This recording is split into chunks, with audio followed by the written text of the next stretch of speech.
Selamat pagi teman-teman, Shalom. Renungan pagi ini berjudul Ketika Seorang Ibu Bangkit, Pelajaran dari Kehidupan Deborah. Ayat utama kita dari Hakim-Hakim 4-5 ya. Pendahuluan. Ya, Deborah adalah salah satu pemimpin paling luar biasa dalam Alkitab. Ia adalah nabiah, hakim, penyembah, dan ibu bagi Israel. Ketika keadaan kacau, ketika bangsa takut, ketika kehidupan rohani melemah, Tuhan membangkitkan seorang Deborah. Devotional hari ini menggali 7 pelajaran rohani dari hidupnya Deborah. Yang pertama, Tuhan membangkitkan pemimpin di masa krisis. Israel dijajah oleh Raja Yabin selama 20 tahun. Rasa takut menguasai bangsa. Jalan-jalan kosong, desa-desanya sepi. Tetapi Tuhan membangkitkan Deborah. Ketika keluarga, gereja, atau bangsa sedang gelap, ingatlah, Tuhan tidak pernah meninggalkan umatnya. Ia selalu membangkitkan seseorang. Bisa jadi Anda adalah orang itu bagi keluarga atau lingkungan Anda. Kedua, Deborah memimpin dari tempat keheningan. Deborah duduk di bawah pohon korma, mendengarkan Tuhan dan menyelesaikan perkara. Ia tidak mencari perhatian, tidak mengejar posisi, tidak panik. Ia hanya setia di tempat kecil yang Tuhan percayakan. Sebelum Tuhan memakai seseorang secara publik, ia membentuknya secara pribadi. Pohon korma Anda adalah saat teduh, doa, dan penyembahan Anda. 3. Deborah mendengar suara Tuhan dan berbicara dengan berani. Deborah memanggil Barak dan menyampaikan perintah Tuhan. Majulah sebab Tuhan telah menyerahkan Sisera ke tanganmu.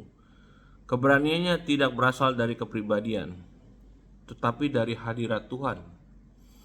Iman bukan tentang merasa kuat. Iman adalah mendengar Tuhan dan taat. 4. Deborah menguatkan Barak, bukan menggantikan dia. Barak ragu. Ia meminta Deborah ikut bersamanya. Deborah tidak merendahkannya, tidak mengejek, tidak mengambil alih. Ia berkata, "Aku akan pergi bersama engkau." Pemimpin sejati tidak menjatuhkan orang lain, ia mengangkat mereka. 5. Tuhan memakai orang-orang yang tak terduga. Deborah menubuatkan bahwa kehormatan mengalahkan Sisera akan diberikan kepada seorang wanita, Jael.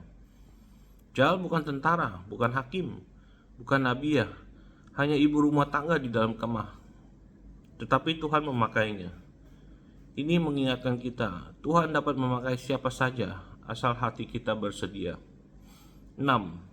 Deborah menyembah sebelum dan sesudah kemenangan. Hakim-Hakim 5 adalah lagu pujian yang luar biasa. Deborah memuji Tuhan atas pemimpin yang bangkit, atas umat yang rela, atas Tuhan yang berjalan di depan, atas kemenangan yang tercapai. Penyembahan adalah senjata Deborah. 7. Hati Deborah adalah hati seorang ibu. Deborah menggambarkan dirinya sebagai ibu bagi Israel, bukan penguasa, bukan jenderal, bukan hakim, bukan nabiah, tetapi ibu. Ia memimpin dengan kasih, bukan ambisi, dengan kelembutan, bukan keinginan berkuasa. Kepemimpinan yang paling efektif adalah yang mengalir dari kasih. Pertanyaan untuk perenungan kita ya. 1. Yang pertama, di area gelap mana Tuhan memanggil saya untuk bangkit? 2. Apakah saya punya pohon korma, tempat saya berdiam dengan Tuhan? 3. Apakah saya mendengar suara Tuhan untuk melangkah dengan iman? 4. Apakah saya menguatkan orang lain atau bersaing dengan mereka? 5. Siapa yang Tuhan minta saya dampingi seperti Deborah mendampingi Barak? 6. Percayakah saya bahwa Tuhan dapat memakai saya meskipun saya merasa biasa saja? 7. Apakah saya memimpin dari hati yang penuh kasih?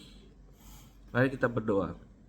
Tuhan, bangkitkan dalam diri kami roh Deborah, hati yang mendengar, iman yang taat, keberanian yang bangkit, dan kasih yang memimpin. Ajari kami menyembah, menguatkan orang lain, dan berdiri teguh dalam panggilan-Mu. Dalam nama Yesus kami berdoa. Amin. Okay guys, God bless you. Have a great Tuesday, is it? Okay, and see you again tomorrow. Bye-bye.